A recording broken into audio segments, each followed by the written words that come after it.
하라 하시니라. 아멘. 오늘 우리가 읽은 말씀은 선한 사마리아인의 비유입니다. 오늘 이 말씀은 세상 사람들도 선한 사마리아인 법률로 인해서 아주 잘 알고 있는 말씀입니다. 내용은 이렇습니다.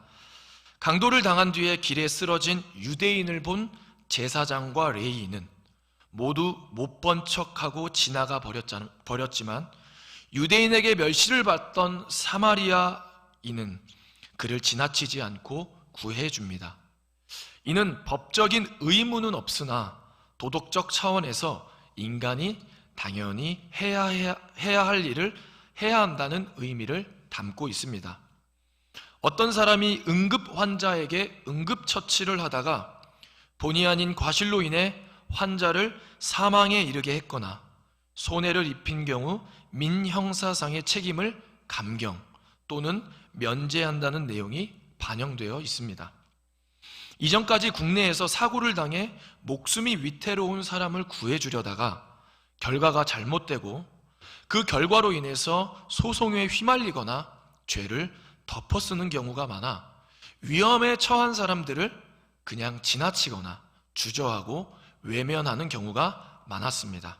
그러나 이 법이 도입되고 나서부터는 위험에 처한 사람을 적극적으로 도울 수 있도록 법적으로 장려하고 혹여 잘못되더라도 법적으로 그 사람을 보호해주고 도울 수 있음에도 돕지 않으면 처벌을 받게 됩니다. 오늘날 선한 사마리아인 비유는 예수님을 믿던지 믿지 않던지 많은 사람들이 이웃사랑의 표본으로 제시하는 이야기입니다. 오늘 저와 여러분이 선한 사마리아인 비유를 보면서 하나님이 원하시는 진정한 이웃사랑이 무엇인지 나누기를 원합니다. 먼저 누가복음 10장 25절 말씀을 같이 한번 읽어보겠습니다. 어떤 율법 교사가 일어나 예수를 시험하여 이르되 선생님, 내가 무엇을 하여야 영생을 얻으리이까? 아멘. 당시 율법 교사는 율법을 가르치는 자로서 예수님께 질문합니다. 그런데 그는 그 질문이 자신의 궁금증을 물어보기 위한 질문이 아니라 예수님을 시험하고자 한 질문이라고 이야기합니다. 더욱이 자신의 우월함을 드러내기 위한 질문이었죠. 그가 질문한 내용은 이렇습니다. 무엇을 하여야 영생을 얻으리이까? 더 엄밀히 말하면 무엇을 해야 영원한 생명을 받을 수 있습니까? 한마디로 어떻게 하면 구원을 받을 수 있습니까?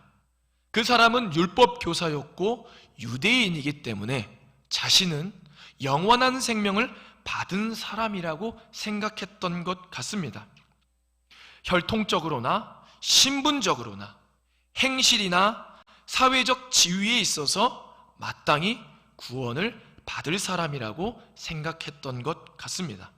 그래서 예수님께 자신을 드러내고자 예수님을 시험하고자 무엇을 하여야 하나님께서 주시는 영원한 생명을 상속받을 수 있습니까? 라고 묻습니다. 그러자 예수님은 도리어 그에게 질문합니다.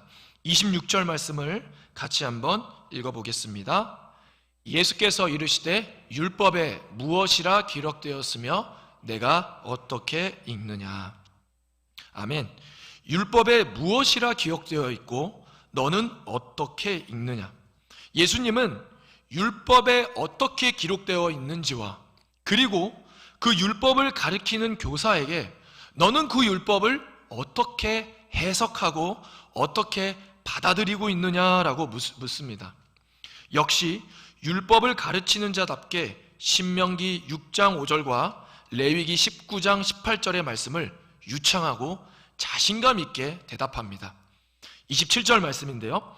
대답하여 이르되 내 마음을 다하며 목숨을 다하며 힘을 다하며 뜻을 다하여 주 너희 하나님을 사랑하고 또한 내 이웃을 내 자신같이 사랑하라 하였나이다. 아멘. 율법의 핵심인 하나님 사랑, 이웃 사랑, 영원한 생명을 상속받기 위해서는 먼저 하나님을 사랑하여야 하고 그리고 하나님을 사랑한 것에서 끝나는 것이 아니라 이웃을 사랑해야 합니다 라고 100점짜리 정답을 이야기합니다. 역시나 율법을 가르치는 자답게 성경에 굉장히 능통한 자였습니다.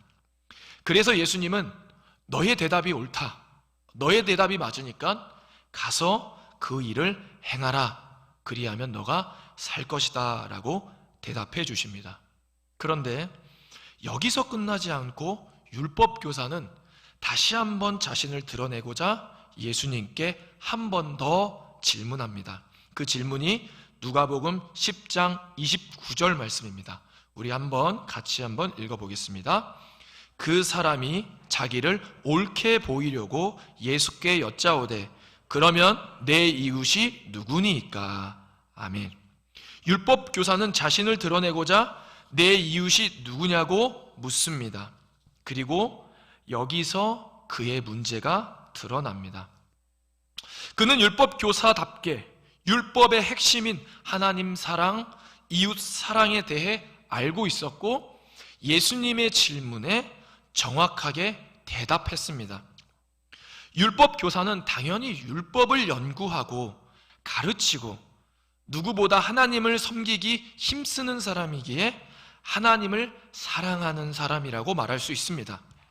이제 그렇다면 하나님을 사랑했기에 이제 율법 교사는 이웃 사랑을 실천하면 하나님의 영원한 생명을 상속받을 수 있습니다. 그래서 그는 예수님께 예수님, 저의 이웃이 누구입니까? 라고 묻습니다. 우리도 마찬가지입니다. 성경에서 가장 큰 두 기둥이라고 이야기한다면 우리도 하나님 사랑, 이웃 사랑이라고 성경을 간추릴 수 있습니다. 하나님을 예배드리고 섬기며 사랑하고, 근데 거기서 끝나지 않고 이제 이웃에게 사랑을 실천해야 한다고 생각을 합니다. 그러면 우리도 이 율법 교사와 마찬가지로 그러면 나에게 이웃은 누구일까? 라고 생각하게 되는 것이죠. 그리고 내가 생각했을 때 내 이웃이라고 떠오르는 사람에게 사랑을 베풀어야겠다라고 다짐하고 하나님, 그렇게 그런 사람, 내 이웃에게 사랑을 베풀겠습니다 라고 생각합니다. 그래서 오늘 율법학자도 내가 하나님 사랑하니까 이제 율법 사랑을 실천하기 위해서 주님, 저에게 이웃이 누구입니까? 라고 묻습니다. 그런데 예수님은 이 질문 안에 잘못된 점을 지적하기 위해서 오늘 우리가 읽은 말씀에 나오는 선한 사마리아인의 비유로 말씀하십니다. 누가복음 10장 30절 말씀을 같이 읽어보겠습니다. 예수께서 대답하여 이르시되 어떤 사람이 예루살렘에서 여리고로 내려가다가 강도를 만나매 강도들이 그 옷을 벗기고 때려 거의 죽은 것을 버리고 갔더라. 아멘. 어떤 사람이 예루살렘에서 여리고로 내려가다가 강도를 만났습니다. 당시 예루살렘에서 여리고로 내려갔다라는 것은 아마 이 사람이 유대인이었던 것 같습니다. 즉 어떤 유대인이 예루살렘으로 여리고로 내려가는데 이 길 한적한 곳에서 강도를 만나게 됩니다. 그 길에는 강도가 자주 출몰했다고 전해지고 있습니다. 강도를 만나 모든 것을 빼앗기고 맞아 죽을 뻔하게 되었습니다. 그런데 여기서 죽어가는 유대인에 대한 제사장과 레위인의 태도와 사마리아인의 태도가 대조를 이루는 것을 우리가 잘 알고 있습니다. 먼저 제사장과 레위인은 죽어가는 유대인을 만났을 때 보고 피하고 지나갑니다. 우리 31절에서 32절 말씀인데요, 같이 한번 읽어보겠습니다. 마침 한 제사장이 그 길로 내려가다가 그를 보고 피하여 지나가고 또 이와 같이 한 레위인도 그곳에 이르러 그를 보고 피하여 지나가되. 아멘. 제사장은 하나님께 드리는 제사를 인도하는 사람이었습니다. 레위인은 제사를 드릴 때 옆에서 도와주던 사람들입니다. 하나님을 위해 자신의 삶을 들여 열심히 섬기는 자들입니다. 그런데 그들은 죽어가는 유대인을 보고 도와주지 않고 피하여 지나갔습니다. 그렇다면 그들은 왜 죽어가는 유대인, 자신의 동족인 유대인을 도와주지 않고 피하여 지나갔을까요? 첫째, 가장 간단하게는 강도의 위험이 도사리고 있으니까 자신들도 똑같이 강도에게 당할까봐 도망쳤다는 의견이 있고, 또 다르게는 죽어가는 사람, 시체를 만짐으로써 제사를 주관하는 자들이 부정을 피하기 위해 그를 피하여 지나갔다라는 의견이 있습니다. 어쨌든 레위인과 제사장은 무슨 이유가 되었던지 간에 도움이 필요한 유대인을 피해 사랑을 실천하지 않았습니다. 그러나 사마리아인은 어떻습니까? 그를 보고 피하지 않고 불쌍히 여깁니다. 거기서 끝나지 않고 가까이 가서 상처를 싸매주고 주막으로 데려가서 돌봐줍니다. 주막 주인에게 그를 맡기고 혹여 비용이 더 들면 자기가 더 치르겠다라고 이야기합니다. 그 말씀이 33절에서 35절 말씀인데요, 이 말씀도 같이 한번 읽어보겠습니다. 어떤 사마리아 사람은 여행하는 중 거기 이르러 그를 보고 불쌍히 여겨 가까이 가서 기름과 포도주를 그 상처에 붓고 싸매고 자기 짐승에 태워 주막으로 데리고 가서 돌보아 주니라. 그 이튿날 그가 주막 주인에게 데나리온 2를 내어주며 이르되 이 사람을 돌보아 주라. 비용이 더 들면 내가 돌아올 때에 갚으리라 하였으니. 아멘. 오늘 예수님은요, 이 사마리아인 비유를 말씀하십니다. 그리고 예수님은 율법 교사에게 무언가 깨닫게 하기 위해서 사마리아인 비유를 말씀하시는데 왜 하필 사마리아 사람으로 선택하셨을까요? 사마리아 사람들은 유대인에게 있어서 이단과 같은 자들입니다. 사마리아 사람들은요, 혈통적으로 이방인 사람의 피가 흐르기 때문에 유대인들은 사마리아 사람들을 부정한 사람들이다라고 여겼습니다. 그리고 사마리아 사람들은 예루살렘 성전을 재건할 때 반대했었고요, 자기들만의 성전을 독자적으로 그리심산에 세웠습니다. 그러기에 유대인이 볼 때는 사마리아 사람이 혈통적으로는 부정하고 영적으로는 이단과 같은 자들이었습니다. 그에 반해 유대인들은 어떻습니까? 유대인의 혈통은 다윗의 자손입니다. 하나님께서 정하시고 거하시는 예루살렘 성전에서 예배를 드리던 자들입니다. 더욱이 오늘 비유에 나오는 제사장과 레위인은 유대인 중에서도 하나님이 택하시고 구별하셔서 성전을 섬기도록 선별된 자들이죠. 그러므로 제사장과 레위인은 혈통적으로는 하나님의 택함받은 족속이요, 영적으로는 하나님의 백성과 자녀라고 말할 수 있습니다. 그런데 제사장과 레위인은 죽어가는 사람에게 부정하다는 이유로, 위험이 도사리고 있다라는 이유로 사랑을 실천하지 않았지만 사마리아인은 죽어가는 사람을 싸매주고 돌봐주고 챙겨주었습니다. 오늘 이 비유를 오늘날에 적용하면 이렇습니다. 저와 같은 전도사가 도움이 필요한 자들에게 도움을 주지 않고 피하여 지나갔습니다. 그러나 저와는 대조적으로 우리가 이단이라고 규정하는 하나님의 교회 신천지 사람들은 누군가 도움이 꼭 필요한 자들에게 사랑을 실천했습니다. 예수님께서 저와 여러분에게 물으십니다. 누가 이웃이 되겠느냐? 도움을 주지 않았던 저일까요? 아니면 도움을 주는 이단들일까요? 우리 한번 37절 말씀을 같이 한번 읽어보겠습니다. 이르되 자비를 베푼 자니이다. 예수께서 이르시되 가서 너도 이와 같이 하라 하시니라. 아멘. 율법 교사는 자비를 베푼 자가 사랑을 실천한 사람이라고 대답합니다. 그러자 예수님은 그에게 저 사마리아 사람처럼, 이 비유에 나오는 너희들이 이단으로 여기는 사마리아 사람처럼 이웃사랑을 실천하라고 말씀합니다. 그리고 그 사마리아 사람이 실천했던 자비는, 그 사랑은 어떤 사랑이었을까요? 선한 사마리아 사람이 베푼 자비는 자기를 사회적으로 멸시하고 부정하게 여겼던 유대인을 싸매주고 고쳐주고 돌보아줬던 자비였습니다. 즉, 사회적 장벽을 뛰어넘는 사랑이었던 것이죠. 여러분은 하나님을 사랑하십니까? 어쩌면 저와 여러분은 하나님을 사랑해서 이 자리에 있습니다. 그래서 오늘 우리에게 주시는 하나님 말씀에 귀 기울이고자 이 자리에 나와왔습니다. 더욱이 하나님이 부르시지 아니하면 주님께 올 자가 없다고 말씀합니다. 그렇기에 저와 여러분은 하나님의 택함 받은 백성입니다.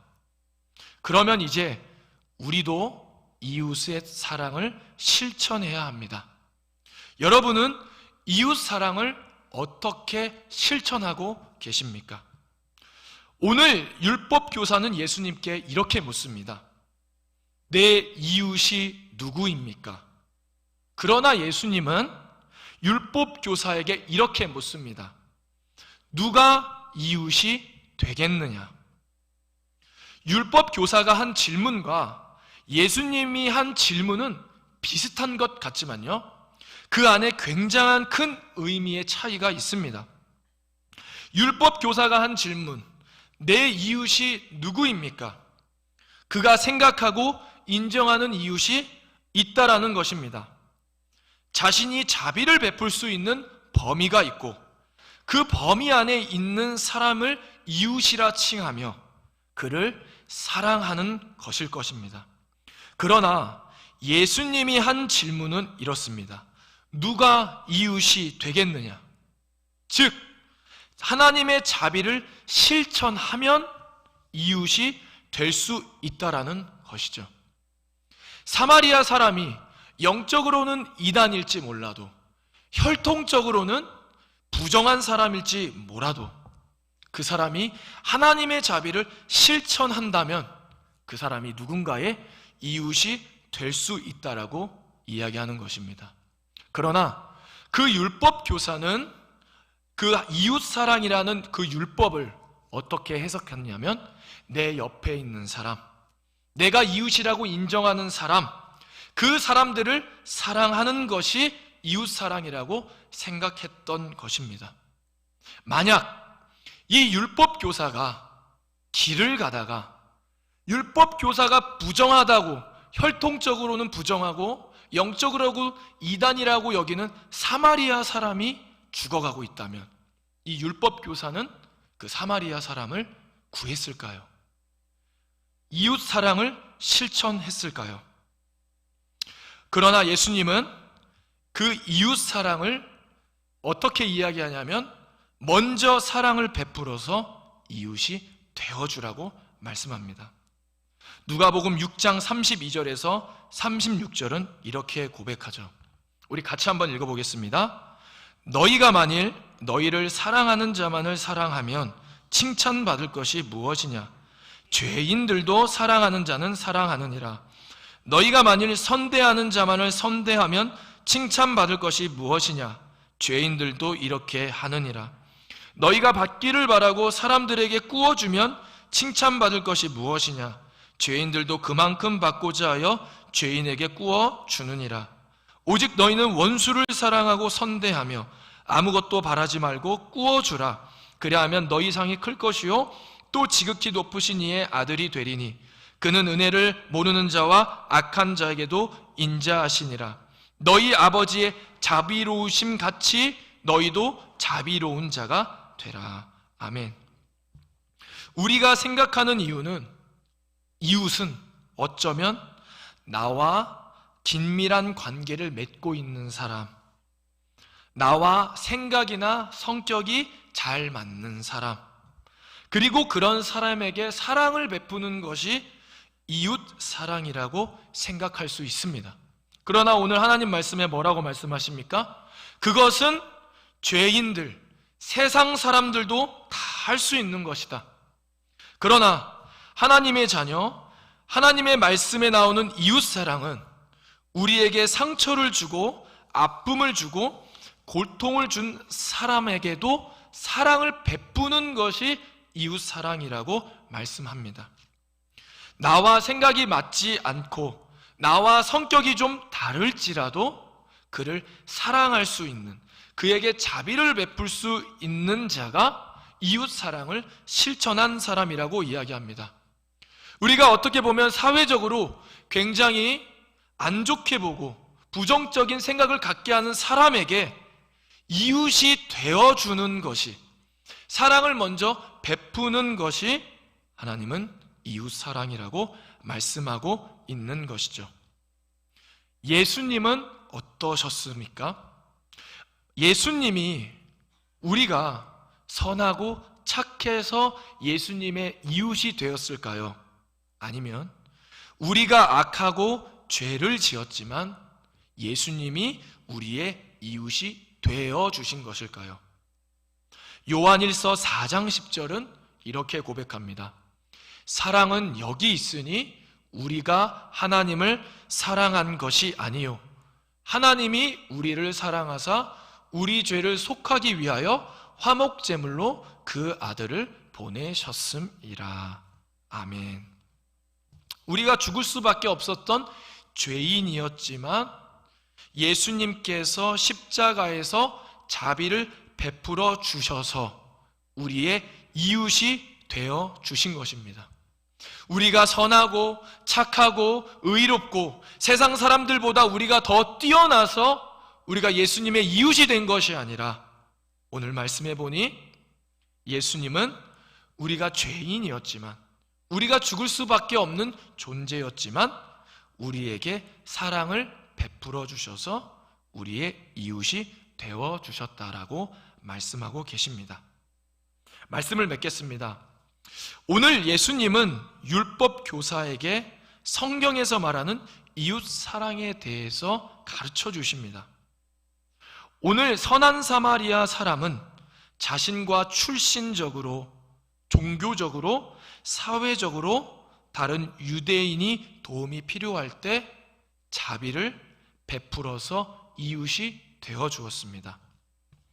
이웃 사랑은 지금 내 옆에 있는 이웃이 누구인가 생각해서 떠오르는 사람에게 사랑을 베푸는 것이 이웃 사랑이 아니라 사회적 장벽을 뛰어넘고 출신을 뛰어넘고 종교를 뛰어넘고 내가 생각하는 나와 맞는 그런 기준을 뛰어넘어 그런 사람들에게 자비를 베풀어서 이웃이 되어주는 것이 하나님 말씀에 순종하는 자들입니다. 바라옵기는 저와 여러분이 예수님의 가르침에 따라 하나님께서 원하시는 이웃 사랑을 실천하는 주님의 자녀가 되기를 소망합니다. 기도하겠습니다. 하나님 아버지 감사합니다. 오늘 우리에게 진정한 하나님이 말씀하시는 이웃 사랑이 무엇인지 깨닫게 해주시니 감사합니다. 하나님, 우리가 내 옆에 있는 사람만 사랑하는 것이 아니라 나에게 손가락질하고 나와 성격이 좀 다르고 나와 생각이 좀 다를지라도 사회적 장벽을 뛰어넘어 하나님의 자비를 베풀 수 있는 넉넉함을 허락하여 주시옵소서. 예수님께서 우리를 사랑하셔서 십자가에 달리셔서 우리의 이웃이 되어주신 것처럼 우리도 누군가의 이웃이 되어주는, 누군가에게 사랑을 베풀 수 있는 주님의 자녀 되게 하여 주시옵소서. 감사하며 예수님의